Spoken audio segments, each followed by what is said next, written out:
Hey guys, and welcome back to Fast Salad Customs. Nice to see you again. In today's episode, I'm gonna finish off the side cover, I'm gonna strip down the tank from paint, and I'm gonna unveil the new tires that I'm gonna use. I also start playing around with tape. So kick back, bring out those popcorns again, and let's start with the side cover. Let's go. If you remember in the last video, I was talking about the design of the side cover. Now I'm gonna have to do a lot of work to this to get there. And first of all, I have to get rid of all the rust and the old paint so I can do some grinding, some welding, and some drilling. So you get to tag along in the extremely satisfying process of sandblasting. So enjoy.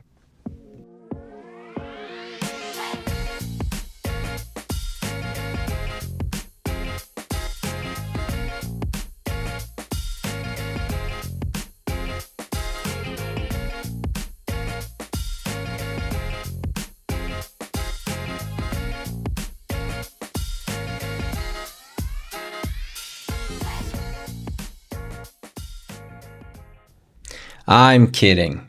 I'm not gonna make you watch all of it. So here's the finished result. And I think it came out pretty nice.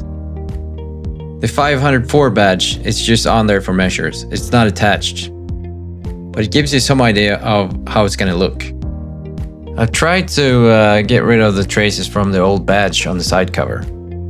I've used some cheap metal tools, and the marks from the hammer I'm gonna grind away later.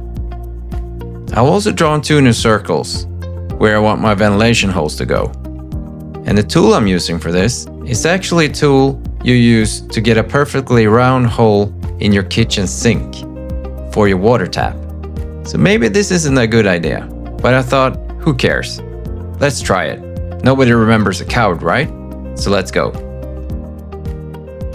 So first I have to drill two small holes in the center of where I want the ventilation holes to be.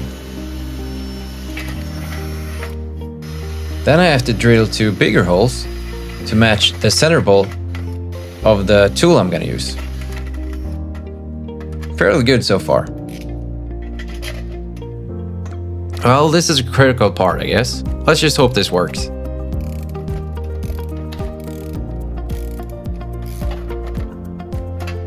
Well, what do you know? And the next one. And there you have it, two perfectly round holes. Mission complete. Next up, here's the metal mesh I'm gonna weld on the inside of the side cover. This gives you the illusion of ventilation holes. We're not really gonna need them, but I think it's gonna look cool.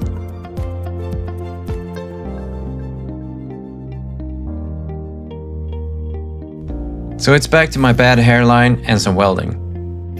At the same time, as I'm welding the mesh, I'm also covering up the holes from the old badge in the side cover. And then of course the grinding. I'm also gonna sandblast the side cover to get that really nice finish on the surface. Now this process took of course more than 25 seconds, but I'm not gonna let you wait. So here's the finished result and it's on the bike.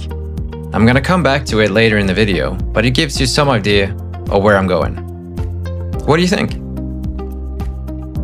We got some ground to cover in this video.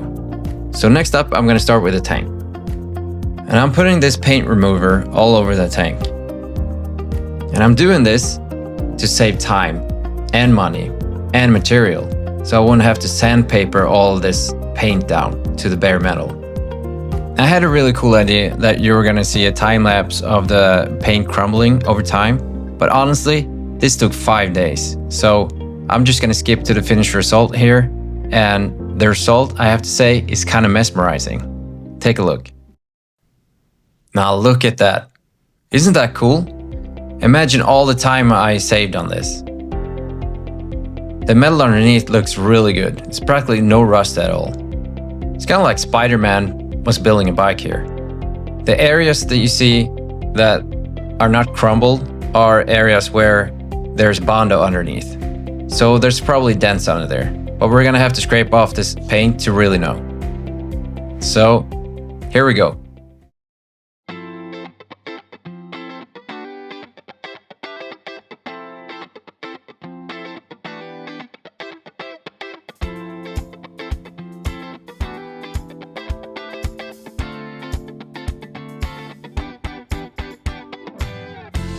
As you can see, there are 4 areas on the tank where I can't get the paint off. I'm gonna have to sandpaper this down because there's a bondo between the metal and the paint. Now I'm not gonna make you watch that process either, so we're just gonna skip to where the paint is off so we can inspect the damage. And here you go. I actually got a little lazy and I sandblasted the whole tank. It probably took more time, but the result is better. The tank looks really good, except for one place. And that's a fairly deep dent in the front there. I'm not really sure what I'm gonna do about it yet, so we're gonna have to come back to that. Next up, tires. I got these in the mail the other day, and since it takes me a lot of time to get these videos out for you guys, I'm just gonna put them on in this video. So let's unpack these and see what we got. It's really difficult, practically impossible to find matching tires, front and rear, when you got a 19-inch in the front and 18 in the back. So I took a chance on them. And so far, they're looking pretty good. The front tire type I've used before, so I knew what that was gonna look like. The back tire, however, is brand new to me, so I'm a little nervous about it. You kind of take a chance on this, because I spend like 75% of the research time for every project on just searching for tires. So the only way to find out is to get these on. But you're not gonna have to watch that process either. So 1, 2, 3, here we go. And there you go. I think it looks sick, but I gotta be honest, that was hard work. I started off like this with a tire iron and the machine that I have to get the tires off. I'm not gonna show you the whole process, I promise. But these old tires were so old and crusty that I actually had to cut them off with a grinder. I mean, it's not stupid if it works, right? I also lowered the front end a little bit and put the dust covers on the inner fork tubes on.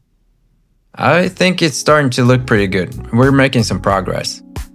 So the image that I've had in my head all these years is starting to make sense. Now I know I said in the last video that I was gonna make a decision on the paint in this video, but I just can't decide yet. So we're gonna have to come back to that in a later video.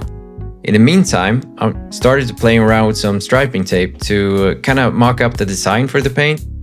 But this is the fun part of building these pipes, the creative process. I never really know where I'm gonna end up when I'm finished with a bike. I have an idea to start with, but that can change over time. But I'm pretty sure that this is the design I'm gonna go for. As you can see on the tank with the pinstriping tape, I just have to decide on the color within that pinstriping tape, because the rest of it's gonna be bare metal. I really like the old Honda badge as well, so that's gonna stay on. And I'm also leaning towards keeping the side cover bare metal, because it's a really cool detail.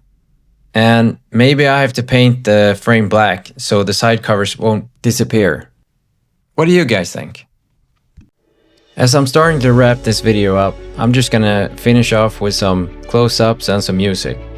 In the next video, I'm gonna build a seat from scratch, and that's always fun.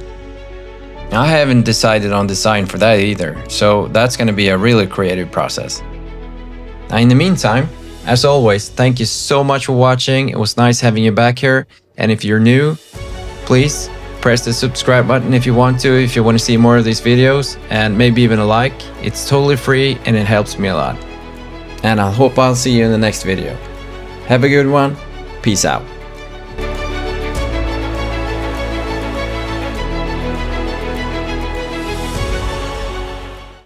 Fun fact, I did 189 retakes on the audio on this video.